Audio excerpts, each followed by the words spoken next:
Hyundai India may be a new name for capital market, but it's a household brand that has long captured the Indian market. Once a formidable competitor to Maruti's iconic 800 with its Santro model, Hyundai has established a strong presence in India over the decades, and now it's ready to make capital market debut with the largest initial public offering in Indian history. The Hyundai India IPO of nearly 28,000 crore rupees will surpass LIC's initial share sale of rupees 21,000 crore to become the biggest ever. And the issue opens for subscription today and run till October 17, and the listing date is expected to be 22nd of October.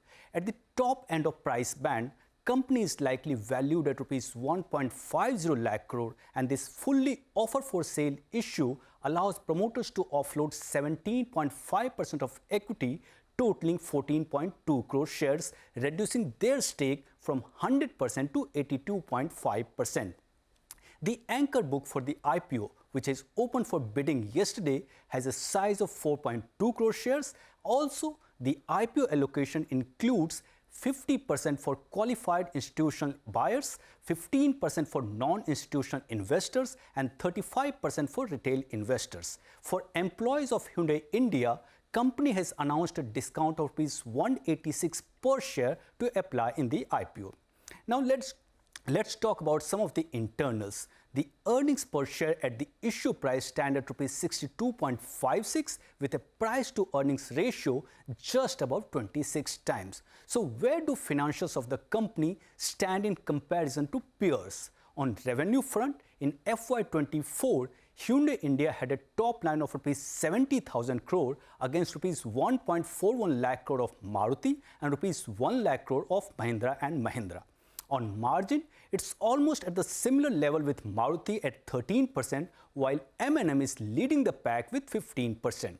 The valuation matrix suggests that both Hyundai and Maruti have a PE of around 26 times, while M&M is slightly higher at 27.4 times. Now talking a bit about company's details. Established in May 1996, Hyundai Motor India is part of the Korean company Hyundai Motor Group. As of June 30, 2024, it had 1,377 sales outlets and 1,561 service centers. In India, it's the second largest passenger vehicle company with a market share of 14.6%. Its vehicle lineup includes sedans, hatchbacks, SUVs, and electric vehicles with featuring models like Grand i10, i20, Venue, Creta, Alcazar, Tucson, and all-electric SUV Ioniq 5. So what do brokerages say on the IPO? Most brokerages recommend subscribing to the IPO for long-term gains, noting that while the issue appears fully priced, they anticipate healthy double-digit returns over the medium to long term.